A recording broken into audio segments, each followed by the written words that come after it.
Hey, what's going on, movie lovers? I'm Jeff. I'm Kyle. And we are Shut Up, I Like This podcast where we talk about how much we like film and we don't nitpick and bitch about every movie that comes out. We actually... Sorry, I'm kicking stuff. We enjoy sitting down and... We just got started and you're already kicking and knocking stuff Well, over. it was hanging... My mic thing was hanging down. Yeah. And I was playing with the fat side. But yeah, so we don't nitpick. We enjoy watching movies. We enjoy talking about movies. Yes. We love movies, and you know what else we love? Brendan Fraser. Exactly. This is fourth film for him that we've done. Yeah. I mean, 3 of them are mummy films. Well, and George of the Jungle. So if you're going to talk about Brendan Fraser, you got to talk about the mummy. Yeah, right. Exactly. I feel like we kind of forced ourselves into doing this because we did the 3rd one a while back, and so I feel like we kind of forced ourselves to go back and watch the first 2, and they're on Netflix right now too. So if you're it was perfect. I logged on to Netflix, and it literally was you know how it has like your recommendations. Right. It was like all 3 mummy films. I'm like, their algorithm works perfect. It works really well. Because I will be watching all of that. And then I was on YouTube, and I got a preview for Doom Patrol. Really? With Brendan Fraser in it, and so I watched like the full 2.5 minute trailer for it. Yeah, it looks cool. Have you seen? I've seen at least the previews, the trailer for it. I haven't watched Doom Patrol yet, Not but me either. Brendan Fraser, who's he play? Robot Man. Robot Man. What was he, a NASCAR driver? He was like a race car driver and something, and gets blown up or something. Yep. And then he plays like a depressed robot afterwards. Like, I don't know, but it looks great. Yeah. See, when Titans came out, I was waiting because they were doing their episodes weekly. So I was like, I'll just wait for them all to get out, and then I'll put my month in, watch them quick. But then this came out, Doom Patrol, so I'm kind of waiting, and then I'll binge it all. Yes, definitely. But yeah, so Fraser, I'm glad that he's back. We've talked about him a lot. A lot. I like Brendan Fraser. But yeah, to see him back, I mean, that's the thing too. We talked about it last week. He never really left. He still did a lot of smaller indie films. Yeah. If you look between 2008 and now, every year there's a film. Yes. It's just, it wasn't his huge blockbuster, beautiful, charming face. It was something different. It's interesting to want to go back and watch his early stuff because he's so young and he was in really good shape. I mean, he was in great shape when he did the Mummy films. And now he's older, and this happens to all of us, but he's older and he's heavier and he's doing Doom Patrol, and it's like... Shit happens. He's getting up there in age a little bit now, too. Yeah, so, definitely. In his late 40s, I think. Or maybe 50. I don't know I don't know exactly how old he is. I think he's right around 50. He's got to be getting close. But yeah, I hate you go online and you see everybody just bashing him because he gained weight. He doesn't look the same as when he did in the night. That was fucking that was 30 years ago, 20 years ago. It's been a long time. That happens to people. But I'm glad that he's coming back into more of the limelight of acting, where the roles are a little bit bigger, his name's a little bit more flashier and stuff like I've talked about Pawn Shop Chronicles and stuff like that. So Furry Vengeance. Inkheart. Well, that was kind of the last... that was like 2008. It was one of his last... That was like the last... leading role. Charming, charisma. Like 2008, you had Mummy 3, you had Inkheart, and Journey to the Center of the Earth. Yeah, yep. All in 2008. And then it kind of... That's where the cutoff was. And then you got all the indie and kind of I need a paycheck because my bitch ex-wife's trying to get $50,000 a month or whatever it was. Ridiculous. But so today, though, episode number 71, doing The Mummy Returns, 2001. Critic scores 47%. The audience scores jumps up to 63%. Yep. Which, if I remember right, maybe you can flip back. I think the audience score, is that down a little bit from the first? Yeah. So that, with the first one, critic score was 58, audience was 75. So you're looking at about 10% each way. Yeah. So, but I mean, it's a sequel. Sequels go down, generally speaking, unless you're... Star Wars. God, definitely. The original Empire Strikes Back. We're not talking about fucking new shit. Or Godfather, I guess. I think Indiana Jones. Indiana Jones. Your rarities. See, we're talking about rarities, but we just fucking crushed out like 3 or 4 of them. But Yeah, like the most classic Right. movie franchises ever made. right. An interesting side discussion has nothing to do with that, but I've always wanted to ask you, how do you consider like the lineage of Marvel films? Like, you know how there's Indiana Jones is clearly like a trilogy or 4 films with Crystal Skull. Yeah. But like Marvel 2008. Yeah, but there you go, 2008. But like Marvel films, they're like together, but it's not. You can't, like, you can consider like Iron Man a trilogy Right. of 3 films, but then you get into Captain America and all this other stuff. Like, it's different. I think it's still a trilogy. Do you still consider them like? Captain America Civil War is still Captain America. So there's like trilogies within Yeah. a larger. Yeah, the Iron Man Universes. trilogy, Captain America trilogy, Thor trilogy now. Okay. So you could say the Captain America trilogy. Yeah, you could say, you know what, I'm going to do... Winter Soldier being 2 Yeah. is a better sequel than First Avenger. Oh, okay. You see where I'm going with that? So, okay. But that- but like, to me like that- Thor 2 is like the sequel. Right. And Captain America... Iron Man 2 is a little down from Iron Man Right. 1. Oh, for sure. Yeah. Yeah. Okay, yeah. Yeah, I don't That's know. interesting. It's just interesting to think about because it just feels different than, Yeah. than a, Right, than a right. traditional, like, Yeah, right. Indiana Jones. But I mean, like, if it was Saturday, you could be like, oh, I'm going to go watch the Captain America trilogy. No one has ever said that. But you could. You could, but yeah. no one has ever said that in the history of things. Like, I'm the Captain America trilogy. Because it's the Marvel Universe. Right. MCU, But I mean, why would they MCU. do Iron Man 1, 2, and 3? It's a trilogy. Yeah. I'm It gonna is a go- trilogy. You're going to go watch the Iron Man trilogy. It feels weird, don't it? I know, Yeah. but- Anyway, let's get back to the Mummy films. So I'm going to run through the cast real quick. We're not going to get into it like we did last week. We've already talked about half of this. Brendan Fraser, we've talked about. Rachel Weisz, Arnold Vosloo, we've talked about. The 3 that I want to talk about today is Patricia Velasquez. She comes back from 1. She has a little bit bigger role in this one. Much bigger role. Yeah, rather than Yeah. just flashbacks. I want to talk a little bit more about Oded Fehr, Ardith Bay. He has a bigger role. And then somebody that I want to mention, I'm going to butcher his name, Adewale Akinwumi Agabaji. Yeah, that guy. Did you better than I would have? Killer Croc, Suicide Squad. Oh, okay. Who's he play? He's the main big black guy. Oh, okay. That's Killer Croc. Yes, Killer Croc. Holy he's shit. in Get Rich or Die Trying with 50 Cent. He's a good actor. He's been popping up a lot. Yeah. Especially lately. But back in 2001 to see him, I thought was pretty cool. I really I had like no him. idea. Killer Croc. That's neat. So Patricia Velasquez, her role from 1 to returns up significantly. She was in like minor flashbacks and stuff. Yeah. I think I realized why in Returns. I don't think she was that great of an actress. Yeah. There was some pretty cringy moments with her. Oded Fehr, I wanted more of him again. You got more in this film than the first one. Definitely got more. Yep. I really like him. I like his character. I like how you kind of get more of the Magi stuff with that. I wrote down in my notes, kind of jumping ahead, instead of Scorpion King spinoffs, I think spinoffs with like the Magi would have been really cool. Follow Ardith Bay, and it could almost be like how they had those huge, like right off the beginning of the film, you get that Lord of the Rings fucking battle between everybody. Right. Looked really good for 2001.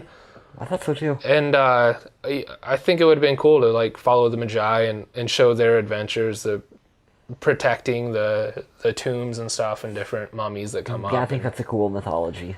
Definitely. And I guess in the Mummy Returns novelization, you get a little bit more of the background and everything with the Magi. But yeah, I always want more. Every time I watch these movies, I want more of him. I want more Magi. I find it really fascinating. Yeah, I agree with you. I like him a lot as an actor. He's one of those guys that I was like, oh, if I could ever make a film, I would cast him in it because he's cool. And he's not in... Even in the Resident Evil films that he's in as Carlos. Yeah, he's not... Fucking cool. And he's never in these movies enough. And, like, I want him as a main dude. Exactly. Yeah, I want him as a main dude in a film. Definitely. I want him as the main guy. You're right. I would have been okay with some spin-off films with him in it. Yeah. Or even, like, if he popped up in the Scorpion King or something. Yeah.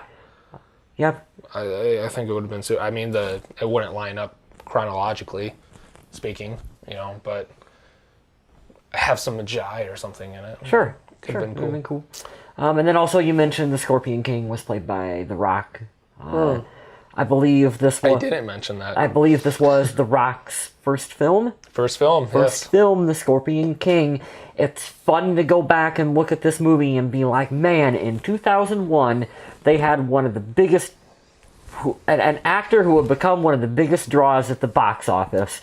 Ever. And they did precisely dick with him in this movie. How could you know? Hindsight's 20/20. I mean, you wouldn't have known. Right. But man, you guys had The Rock.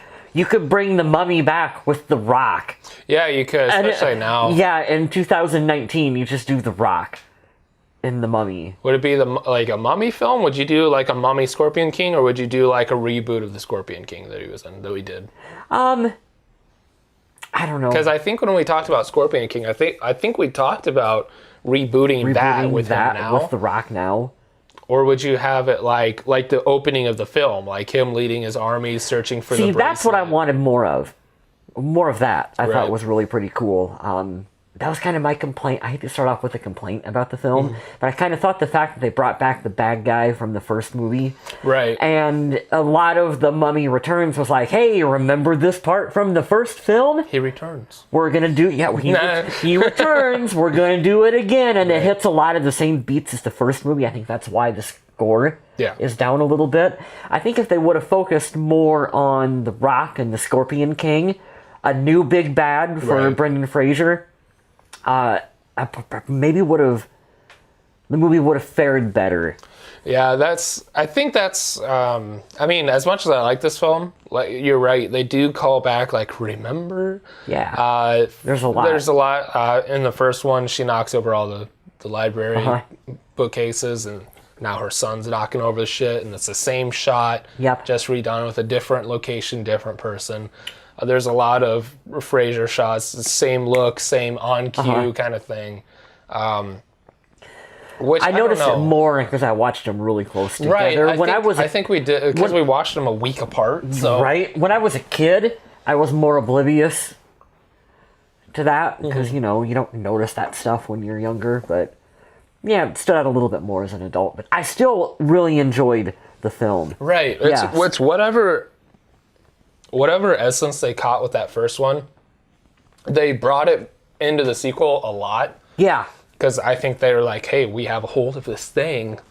Let's keep squeezing it. And I think it still works. It does. I can notice that it's there, but I can't really fault them. If you like some Brendan Fraser Mummy, you can watch Mummy Returns, and you're going to get more of what you liked about the first movie. It doesn't necessarily break a lot of new ground. I have a theory for that a little bit. Why fix what ain't broke?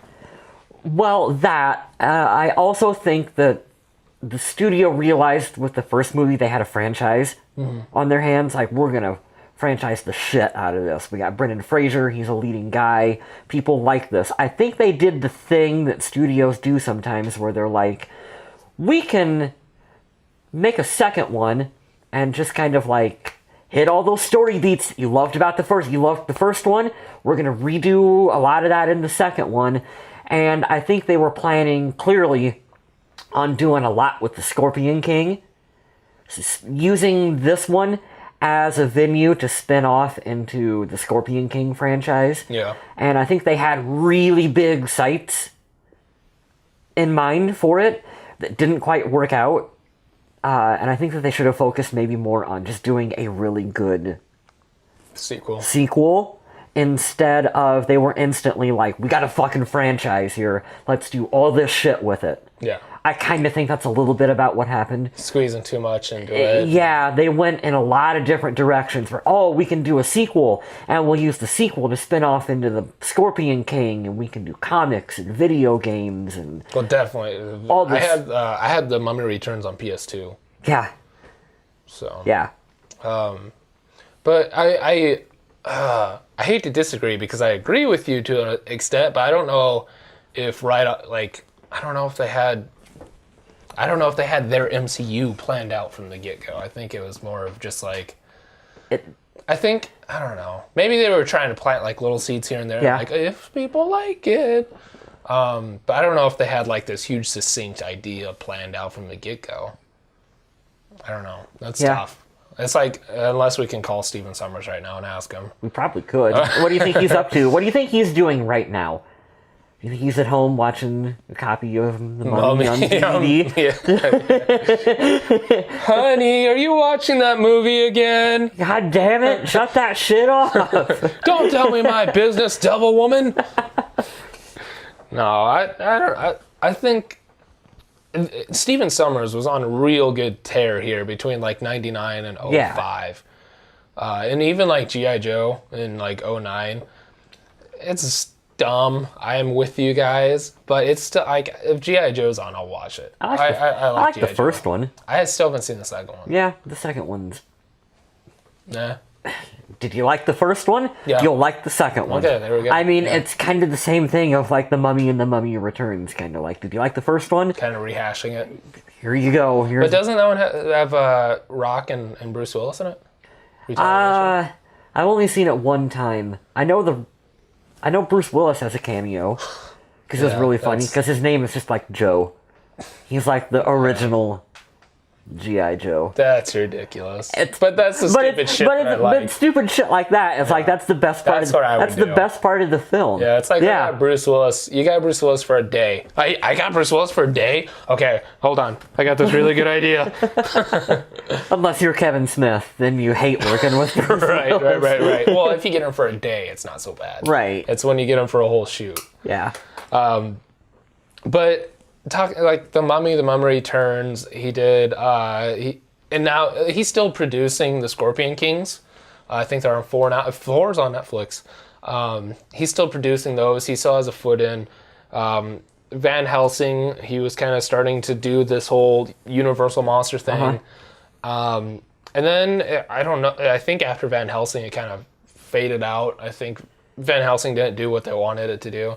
Yeah. And then he kind of turned his way and went with like G.I. Joe and some other stuff. But Stephen Summers directing and writing this, I think he did pretty damn good for a sequel to a huge blockbuster movie that was a huge success. Trying to follow that up is already tough. Yeah. And so the thing that we hate most is just doing it over again, but it works, and there's a reason that they do it. Well, and this is also back in the day where The Mummy came out in 99, and it just immediately, like, get a fucking sequel out as fast as possible. Quick turnaround to get this one out in theaters by 2001. Yeah, no shit, 2 years. Well, Matrix was 99. When was the sequel to? I think 02. 02. I think. Because I think it came out the same year as Blade 2. Okay. Because I remember 02. Yeah. And then one was Revelations, like 05 or 04. Oh, I thought they were really short. Maybe it was 03. Next to one another, weren't they? Maybe it was 99, 01, 03. Because didn't they film... I thought they filmed the 2 Matrix movies, like, back to back. What, 2 and 3? The sequels, 2 and 3. Yeah, so maybe it was like 99, 01, 03. Yeah. Yeah, that doesn't happen a whole lot. Because I graduated 05. I thought it came out my junior year of school, so I think it was 2004. Yeah. Probably. That has nothing to do with what we're talking about. Yeah, exactly. Yeah. Somebody's just sitting there like, no, it's 03! You fucking idiots! How don't you know? You've done 71 of these? You don't know Matrix Revolutions came out in 03? It's my favorite movie. I've got a full Matrix Revolution tattoo sleeve. That guy is not watching this. And then The one last guy that I kind of want to talk about a little bit more is the Killer Croc guy. I want to talk about him Because we can't pronounce his name. No, exactly. Fucking Killer Croc guy. Killer Croc guy from Suicide Squad. What was I going to say about him? Just that I really like him, and I'm glad that he was supposed to be. There's two castings. So their kid, I forgot his name's like Freddie Booth or whatever. The kid from Brendan Fraser. Fraser's kid, Alex. Which I forgot he was in the movie. Oh, really? I forgot there was a kid in this movie. I was like, holy shit. Because I remembered the third one, he's an adult. Yeah. And I'm like, holy shit. They didn't just make that up for the third one. No. Yeah, he's in the second one. He is like a huge Mummy fan. And like when the first one, the kid. Yeah. Like in real life, he loved the Mummy. He like knew it line for line. He knew all these weird trivia things. And then he got on to Mummy Returns, and like he was almost like a film consultant. Like whenever the cast had questions, they'd be like, "What was that thing in?" And he'd tell them. But so it's the kid's fault. But that kid, Alex Booth, I guess. According to trivia, Powers Booth's kid. It is Powers Booth. What was I saying? The kid, Freddie Booth, Alex in the film, he turned down, I guess, a role, according to IMDb, he turned down a role in Harry Potter. Oh. I mean, not as like a core character, but in the film, to be in this. Cool. And then, Arwali Akinyo Abagaju, he turned down something else to film The Mummy Returns, according to IMDb trivia. What was it? I think I have it in trivia when we okay. get there. But I just thought it was interesting that the Mummy had such a huge impact on these people that they turned down roles. It would turn into decade-long endeavors with Harry Potter and stuff. Right. To film The Mummy Returns. We talked about it when we did the first one. I don't know if people realize how big that first movie was. Mm-hmm. That was a big franchise. Universal, rightly so, was like, we have this golden egg potentially in front of us. Mm-hmm. It was the stars aligning in all the right spots. No, everything worked out perfectly. Yeah. The thing about the sequel, too, is I noticed that I had talked about this last week where the Mummy has a lot more horror elements than I remember. Uh-huh. Kind of lost the horror elements in this one. Yeah. It was more of a action-adventure, slapsticky. They definitely toned down violence or the horror. Yep, and it's more action, more Indiana Jones style. Definitely. Style action. They were definitely hitting the franchise button with this one. For like you said, you can't quite let your daughters watch the first Mummy film. Right.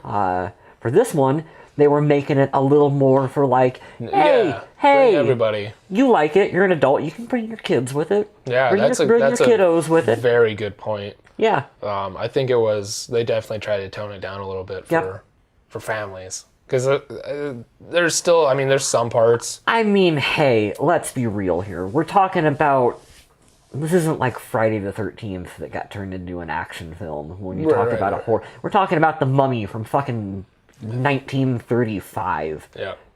I think is when the original came out. So it's not like it was... With Dracula.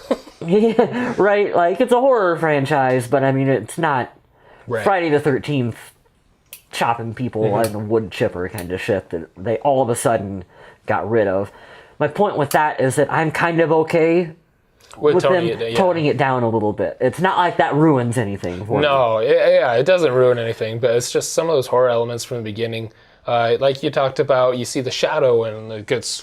Oh, yeah, that's cool. It's super cool. Yeah. And I think you lose out on some of those moments in this.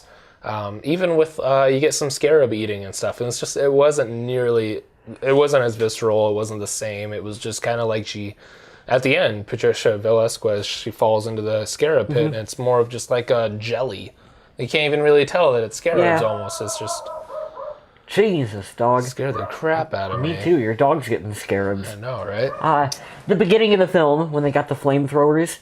Oh, yeah. And they come out of the ground. The big mound. Yeah, which I thought was really cool. And then there's like a shot of one guy, one of the diggers or something, like looks right at the camera, and they come up inside of him. I thought was pretty neat. Yeah, that was just taken right from the first one. Yeah. Right off the bat, I wrote down the impressive 2001 opening battle sequence. They had it at the beginning and at the end. It was good. Looked really good. In the beginning, you had The Rock as Scorpion King battling everybody.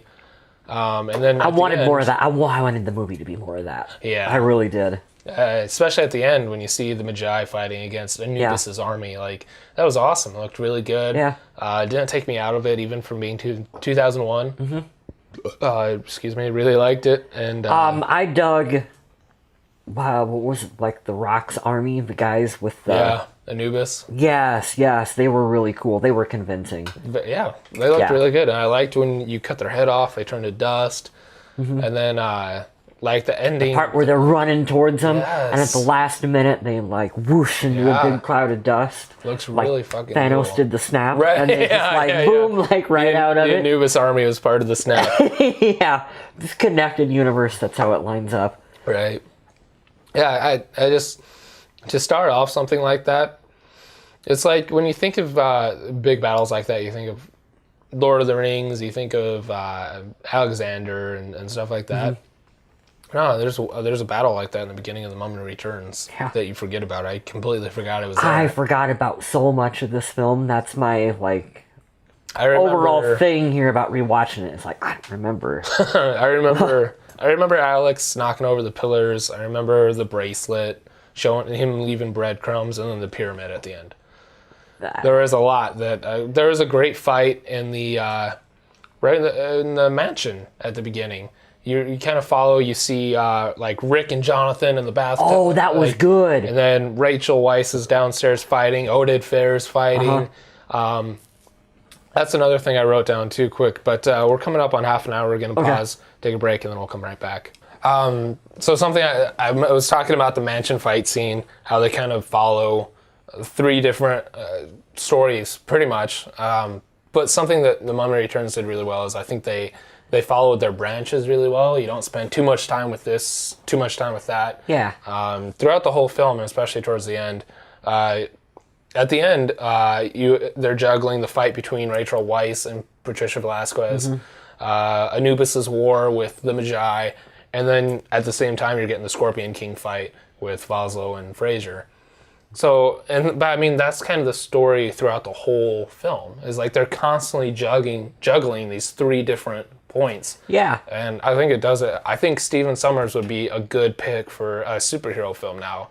The way that he juggled three different storylines. Yeah, I thought that they did do a good job of, like you said, you're telling these different stories that are taking place sometimes in different locations, and being able to cut between them and have it all still flow and make sense and understand Definitely what's going on and what characters, what their relationships are with one another and what their motives are throughout the film and why they're going where they're going. Right. He does do a good job of making sure everything is easy to understand. Yeah. Definitely. So, do you have a favorite scene you want to talk about off the top of your head? Well, I did really like the... You're going to say it. The one that we just talked about, actually. The house sequence. Oh, okay. That probably was my favorite, because that was kind of the most grounded action sequence of the film, where there wasn't, I guess, no CGI. Yeah, that was where I was going for it. Yep. Yeah, just to add to yours,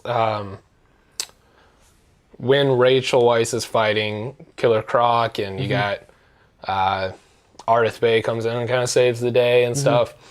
One of the shots when Fraser and Jonathan jump into the bathroom, the bullets and the bullet effect and the door kind of crackling open and this bullet, like, it looked really, those practical effects, like, that sets it apart from everything, I think. They were probably actually shooting at Brendan Fraser. Right, yeah, that's what, Yeah, knowing the way his luck has gone, they were firing actual bullets at him. It's fucked up. Well, good. I thought you were going to pick what I was about to talk about, because we do that a lot. When somebody says The Mummy Returns, the first thing that pops in my head is the scene with the double-decker bus. Oh, yeah. Well, that sequence leads into... Oh, yeah, that's that right one. after the mansion fight. Yep. But I wrote down, like, I just think a double-decker bus, a bus is just a cool scene, a vehicle for action. I wrote down, like, Speed, Jeepers Creepers 2, Harry Potter has a bus scene. Yeah. I just think a bus is an interesting... IGN top 10 bus sequences in film. You just named, what, four of them? Yeah. This is up there. I think it's just an interesting vehicle, and especially a double-decker, because you have different levels and everything. And I did like the way there's a part where the gun falls from the top layer to the bottom layer, and Rachel Weisz grabs it, and that's cool stuff. Running into the low clearance bridge and taking off the top of it. Yeah. I don't know, just something about the bus scene I really liked. And I like those 4 guards, King's Guard guards or whatever they were. They were really cool. I liked their movement in this one, because the way they were running behind and like jumping on the buildings was very kind of like spider-like. Yeah, how do mummies do that? I don't know if I care. See, that's the thing. Like, you could look me in the eye and say, yeah, that's stupid. Why are they climbing on walls? And I could look at you and say, I don't care. Yeah, I just thought it was it was cool. I just thought it was a neat sequence. Yeah. They have powers. Yeah, exactly. They came from the dead. Like, yeah, exactly. Don't matter. I don't care. It doesn't matter at all. Now, wasn't there some kind of chase sequence in the third one? Yeah. Was it also on a bus? The horses. The horse. Jet Li's on like a horse carriage, and you got Fraser on a horse right behind him. And That's right. That's right. Horse into like a demon thing, into a mummy. They really paid attention to continuity. in this series of like did the same thing. Really. Yeah, hey, you like that? We're gonna do it again in the third one. Exactly. Yeah. You got to give the guy credit for that. No, he figured out what works. Yeah, for sure. For better or worse, he sticks with what he thinks people are gonna like. And for the most part, that is what we like. Yeah, it's just finding a cool way to do a chase sequence like that, because chase sequences can be so boring, but finding a way to make it entertaining, it's like, what can we do with it? Put it on a double-decker bus. Yeah. Why? Just cause. I like the part where Jonathan breaks the key off in the car, so they have to get a bus. Yeah, I like the way they're coming out, and Fraser's like, "What's wrong with my car?" Nothing. And then they jump and they crush it, and he's like, "That's my car." Not my car. Yeah. That's actually his ex-wife. That was crushing it. I had to. Everybody hates Afton Smith. It doesn't matter who you are. Just for ruining our buddy. So that's another thing I want to talk about is that we talked about last week with the Mummy, Rachel Weisz and Brendan Fraser's chemistry. I want to talk about Jonathan and Alex in this film. How they're kind of like a dynamic duo, and they play really good off of each other. Because I love how... I like the way he really wanted to stay in the car with the kid. The kid wanted to go with him, and he really wanted to stay in the car. Yeah. Like, I don't know, that's funny to me. Yeah, because in the first one, Jonathan is very much the kid. Yeah. And even he acknowledges it in this film when he tells Alex that if there's going to be any hysterics, it's going to be from me. Yeah. So I don't know. I just thought that Alex and Jonathan fed really well off of each other, and I liked seeing them go back and forth because it was always something funny. Yeah.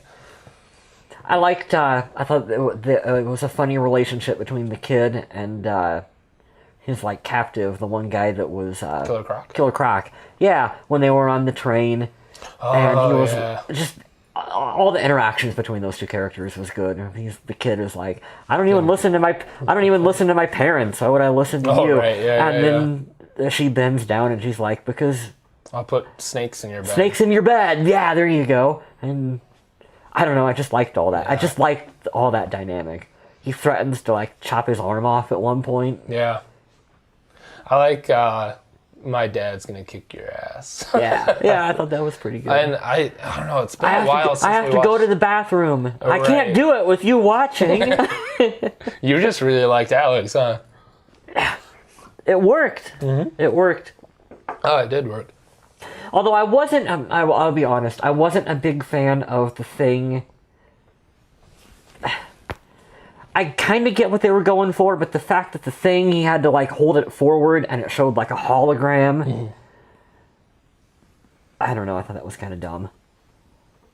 I don't know. Showing him the way. I don't know how else you would have conveyed that to the audience other than a big... Was it supposed to be like an actual projection that anyone could see? No, it was like a vision. Just a vision, and that was just how they chose to represent it in the film. Yeah, because well, kind of, because when they're in the mansion, and he does it for the first time, and he sees the pyramids and stuff, it cuts up to the balcony where Fraser and Rachel are standing, and you just see the kid standing there like this. There's no So no hologram. one can see it other than him. Right. Okay. Because he's the Wielder of the Scorpion King. Yes. Hologram bracelet. Exactly. Ancient GPS, this shit. Bam! Showing him the way to Siri, which way to the the Oasis? Oasis. Right, yeah. Take a left at the pyramid. And walk 5,000 miles. What was I just going to say? Something about the bracelet.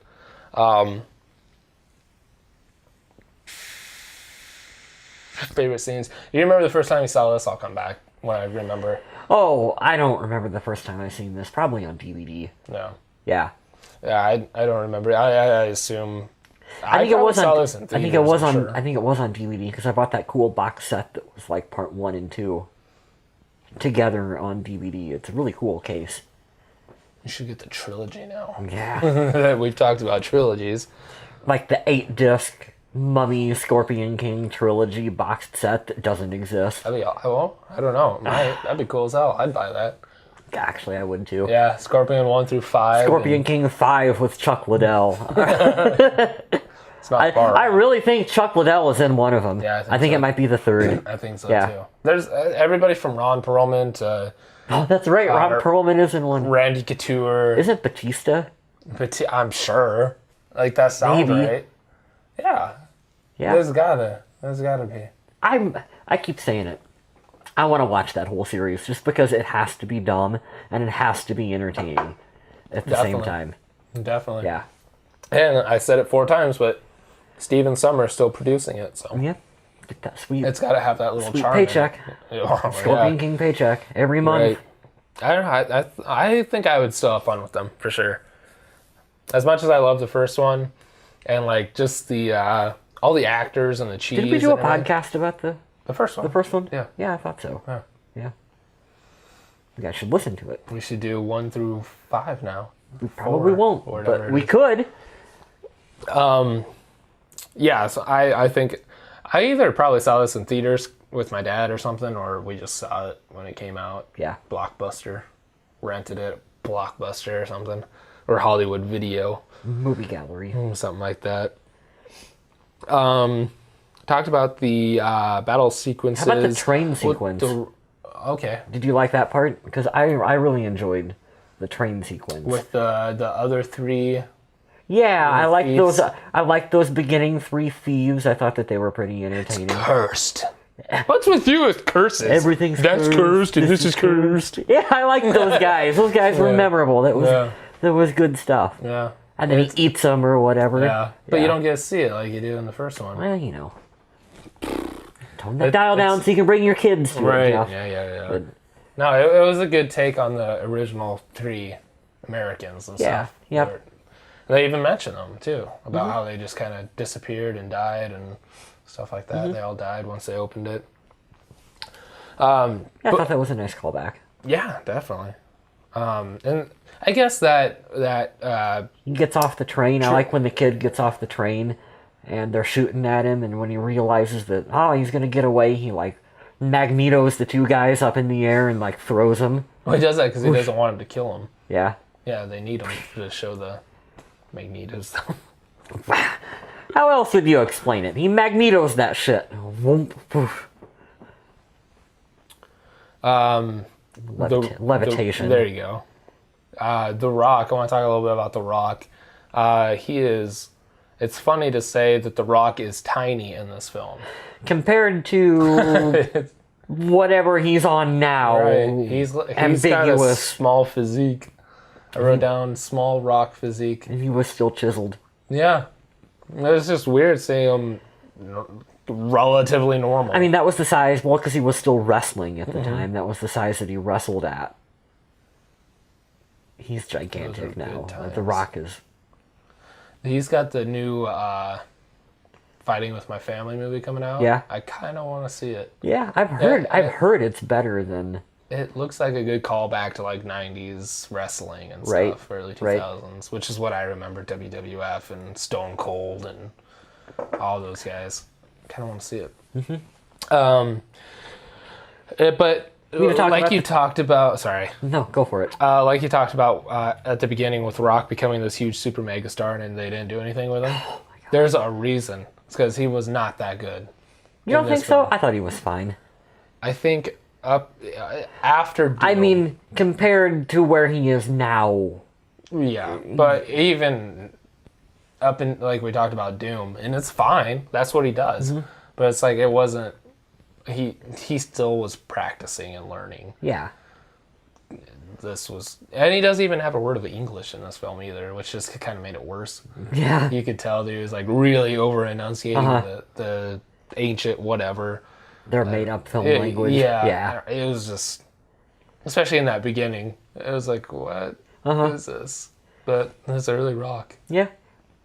I thought What were you gonna say? I thought his overall look was cool, like with the way they had his hair pulled back and stuff. Yeah, well, they kept it like that for Scorpion King and stuff. Yeah. We have to mention it. We just have to. Terrible CGI Scorpion Rock. Oh, okay. At the end of the movie. Yeah. Because you can't talk about The Mummy Returns without. That's what you thought Scorpion King was.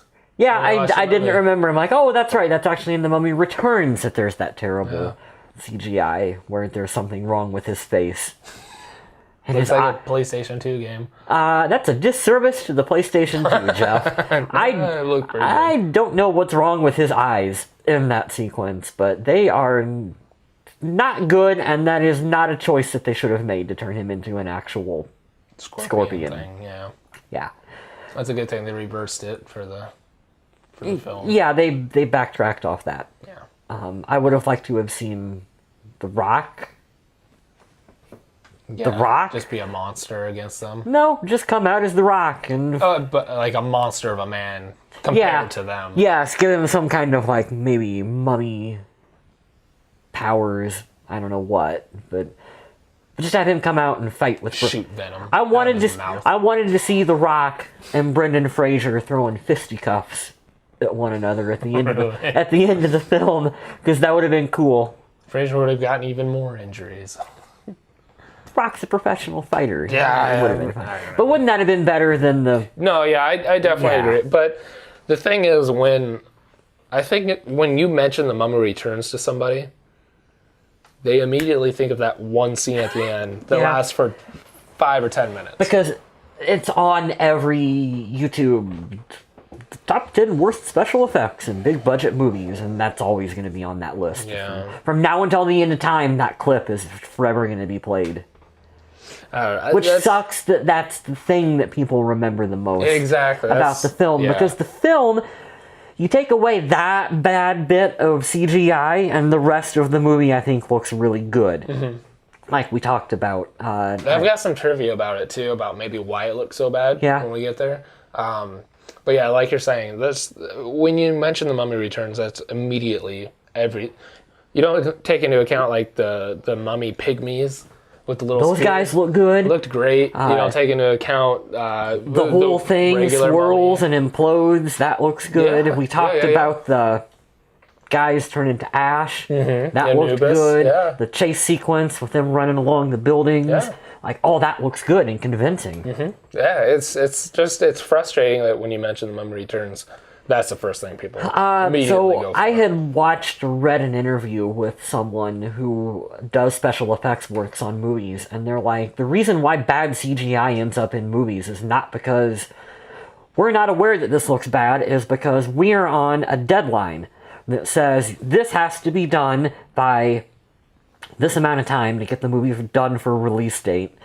and budget runs out, or they add more effects to the movie as they're going in post, and you just run out of time, and you have to do something quick. And I don't know if you have it in the trivia.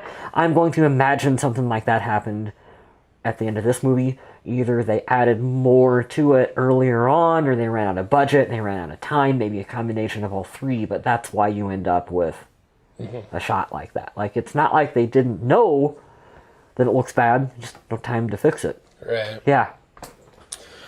Well, I'll get to it when we get to trivia. Okay. But, and then another thing that I want to mention is this happens in almost every movie ever. There's the one, I can't think of the word that they use for it, but there's always that one thing or one item that just happens to be there. That just happens to be the be-all, end-all. I kind of love the Spear of Anubis deal. Yeah. How it's just his, I've got to have my money scepter. And it ends up being the spear that he kills him with and everything. Did you ever play with Kinects? Or were you a little bit past that? I don't know what Kinects are. They're not like Legos, but they are. But they're more of like engineering toy pieces. Long plastic. Are those plastic ones where there's like different gears and sprockets and you okay, I know what you're talking push them about in and stuff. I would make this thing. You take like the octagon white pieces and the long Kinects. You would make a spear that you would kill mummies with, and then they'd have holes in them. And so like you could have the spear and then like the one long gray Kinect thing. And you could put on a rubber band and it'd pop up. Definitely made those all the time. Cool. So I love the Spear of Anubis. And then the other thing that I want to talk about is the Oasis. I think the Oasis is really cool. We kind of overlooked it or didn't talk about it yet, but the Oasis with the pygmies and everything, I thought that was a really cool. And that's a little bit more of the horror elements, I guess. What I enjoyed about that is that it was a good sort of like change of scenery from the first movie, where they really tried to we're going to go from predominantly desert and tombs to this jungle oasis setting. I enjoyed that quite a bit. I think visually that was a fun direction for the franchise to go in. They should have took a little more risks in the sequel and done some stuff like that, because that's really cool. Yeah. And it made a cool, interesting location to put those little fucking pygmy fuckers. It reminded me a lot of Uncharted. Oh yeah. You know, I just got some Uncharted vibes from that. You said that last week too. Yeah. This was Uncharted before Uncharted. Definitely. I loved seeing Jonathan be serious for a split second too. I love when they're like him and his sister are posted up with the rifles. And she goes, "Remember, that's my husband and kid down there, and let's make me proud." And he says, "This is that day." And he's like serious for that split second. And he kills bitches and he shoots the dude that's gonna kill Ardith Bay and shit. I liked seeing Jonathan be kind of serious for a moment. He is a phenomenal side character. He's a good side character. Yeah, one of the greatest. I like him quite a bit. I love Jonathan's character. He makes this franchise work as well. He's just as important. He's just as important as the main Brendan characters, Fraser, for sure. And I mean, if you take him out, you'd still have that great dynamic between Fraser and Weiss. You'd still get that cool action adventure, but he just adds You're missing an element. Yeah. There's a group dynamic that made definitely these movies work. Yeah. I liked in that sequence when they were, I think it was it Odin? I think it was his character that asked him, he's like, "Do you know how to use that gun?" Talking to Jonathan. And he's like, "Yeah, I'm a 3-time... whatever. Some sport we don't have here in America champion." Do you know how to use that thing? And then he pulls out the sword and shit. Yeah. It's cool seeing Jonathan be useful for something, you know what I mean? And knowing that he's actually decent at that, he's a good shot. Yeah. That's just a cool little character trait that you wouldn't expect out of him. And then you throw it on there and it's like, that just adds another dynamic to Jonathan. I like the way at the beginning of the film he was lying. Right. that whole scene. Did I tell you I'm super rich? Yeah. Why do you think I'm here? And then that whole scene where they throw him down in the chair and they're torturing him. They think he's O'Connell. He's like, oh, no. Okay, right. It's like, I would have just kept lying. Yeah. Or not lying, but telling them the truth. Like, I'm not who you think you are. Mm-hmm. And I love Fraser's reaction when he comes in and he's like, hey, yeah. What's going on? Coming back to that group dynamic stuff, that's what makes these movies enjoyable. Exactly. Yep. And how you have the ability to split off into 3 storylines with them. Yeah. They got their own Scooby Doo thing going on. A little bit. Have you seen Scooby Doo? The live action? The live action Scooby Doo, of course. The fucking monsters in that have the same weird jaw scream that the mummies have in this. Yeah, you're right. I wonder if it was like the same effects studio. I wonder if that was just like effects of the early 2000s. Let's make them have really big jaws and scream. Who made the Scooby Doo movie? That wasn't Universal, was it? I don't know. If it was, reuse assets. I guess. I don't know. Maybe. I have no idea. I think it was. Yeah? Yeah. We'll look it up before we do trivia. Right. How about that? Because now I want to know. Right, yeah. It's interesting. So do you have any final thoughts? Anything else you want to talk about before we get to trivia? Anything we missed? Just overall, my thoughts about the film was that I enjoyed it. I thought that it was a little bit of a step down from the first movie. I thought the first movie, like I said during that podcast, is really super tight narrative. Like, the script for the first film is just, it hits every single beat and flows really super well. This one has a little bit more pacing issues and focused a lot on, remember that part from the first movie you liked? Mm-hmm. We're doing it again because it's The Mummy Returns.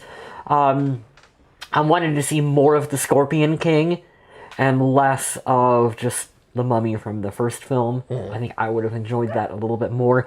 But I still thought that this is a really good sequel, all things considered. If you like Brendan Fraser, you like the first Mummy film, watch the second one. Yeah. You will enjoy it. I think that it's a good of its time action adventure flick. Right. I think. Yeah. The one thing, even with the first Mummy, Arnold Vosloo's the Mummy character, I think he could have been more menacing. Because I think it's too. You kind of care for him. It's like he kind of got fucked over. Yeah. And then, it broke my heart at the end of this one. This is a really good scene. I really love the scene. They're both hanging off the cliff thing into the teeming river of souls. Hades. Yeah. They're both hanging there, and Fraser's bitch comes over and saves them. And then, I don't mean to say bitch. And then Arnold Vosloo is just hanging there. He's like, come help me. And she fucking leaves him. Like, he gets fucked over so many times, and all he wants is love. Yeah. He just wanted his woman. I don't know. I feel kind of bad for the old mummy there, Emotep. Yeah. I feel kind of bad for him. So that's kind of my only with both these films. That is my biggest thing. Is I just wish that the mummy was a little less lovey-dovey, cry, wants his woman, and more of a... Yeah. Because it's like a Romeo and Juliet story. They rehashed a little too much of that plot. Well, I mean, they completely duplicated it. Yeah. In the first one, you just kind of see the outline of the killing and everything, and they just straight up show you the scene now. I don't know. That's my only thing. It's a difficult position where you have a first movie that people loved, and people loved the first Mummy, and you're afraid to change too much. Right. And you end up not quite doing enough different because you were too afraid to... That's why I really liked the Oasis sequence. Yeah. Because change of pace. This is a change of scenery, a change of pace. I like that. Yeah. We didn't mention the helium balloon thing. Okay. That was cool. That's dumb. Yeah. Why would you take a slow ass? It runs on gas. Where am I going to get gas here? You're full of hot air. You'll find yeah. Why would you take that slow ass fucking balloon ride? I mean, come on, that's stupid. But it was visually interesting to look at. And I like the pilot guy. Yeah. He's a good... With the eye patch? Why are you... when did you lose your eye? I just thought it looked good. And he just, like... rips it off. Come on, that's good. See, those are the parts of the movies that are enjoyable. When they first go up to him and he like freaks out and he's like, no, Yeah. no. Did you like the way his house wasn't really a house? This place that he was living in?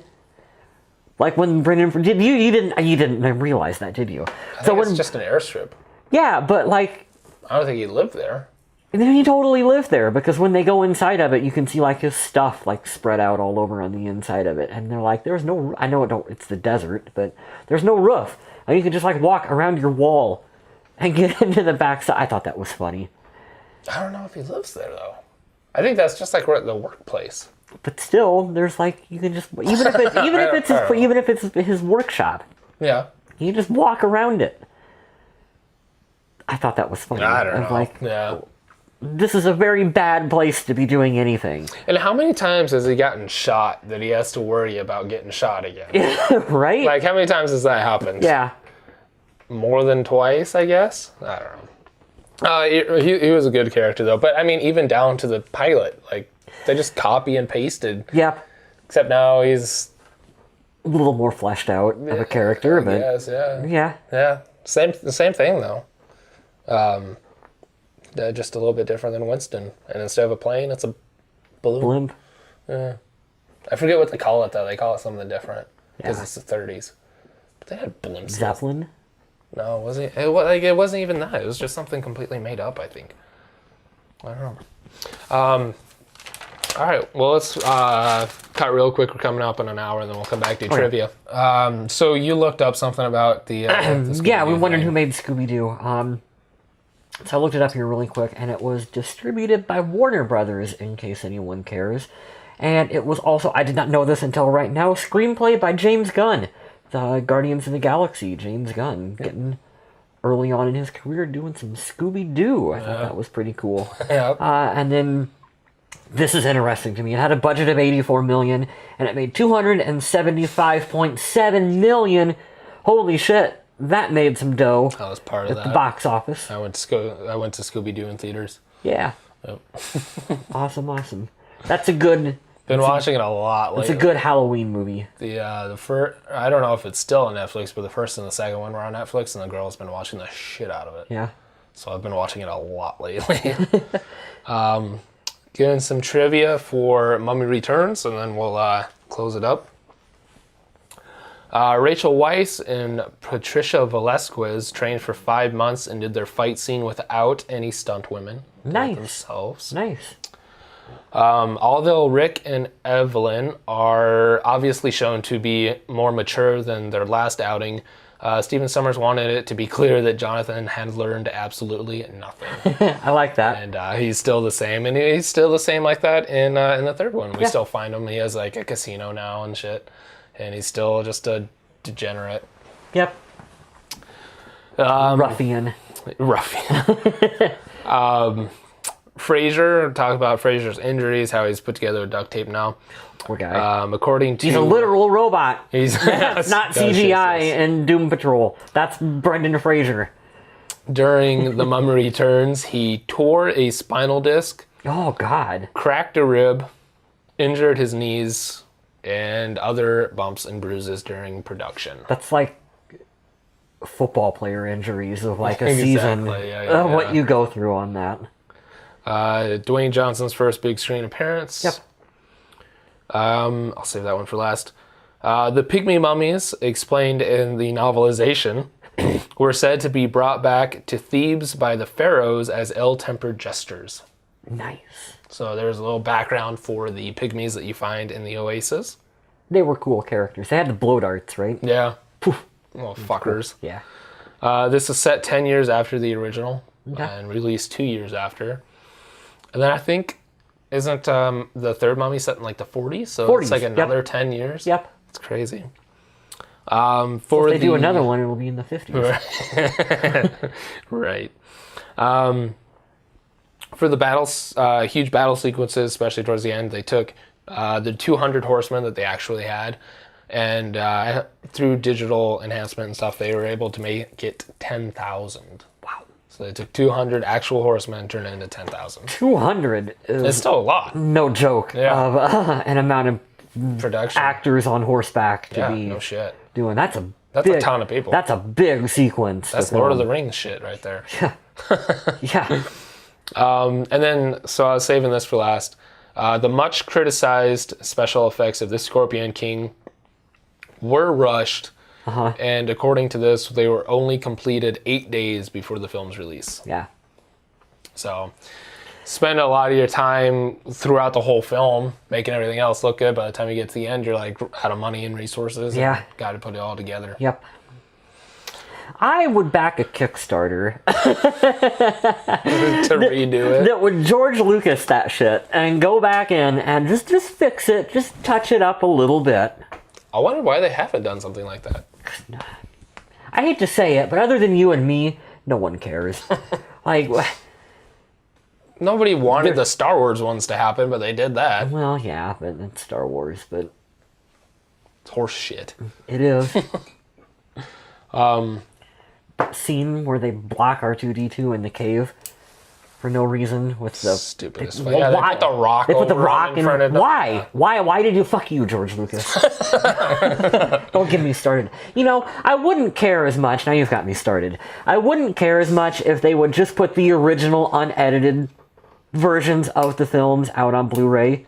If I can have those the way they looked back in the 70s, do whatever the fuck you want in the special editions.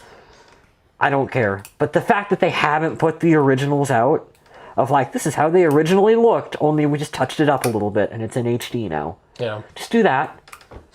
I'll buy them again for the 8th time.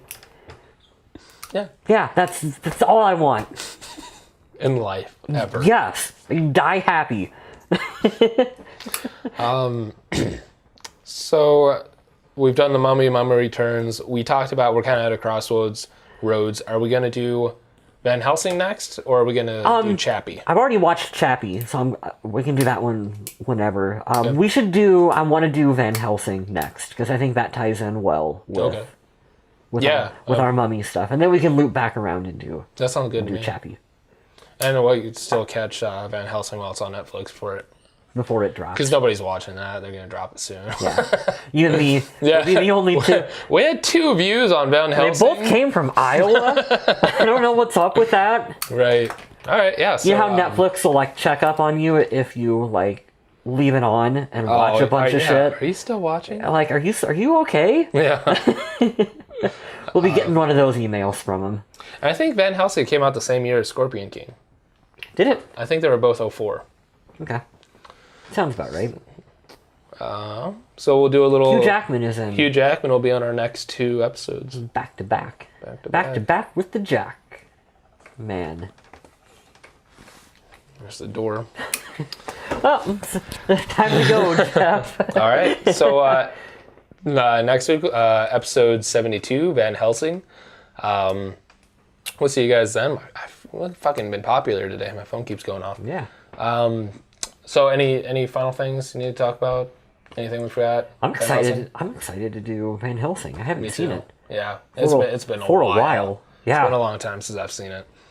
So check back for that. Check back next week for that. PantheonNetwork.com. Find everything you need on there. All the episodes, t-shirts, mugs, Indie Gamer magazines on there.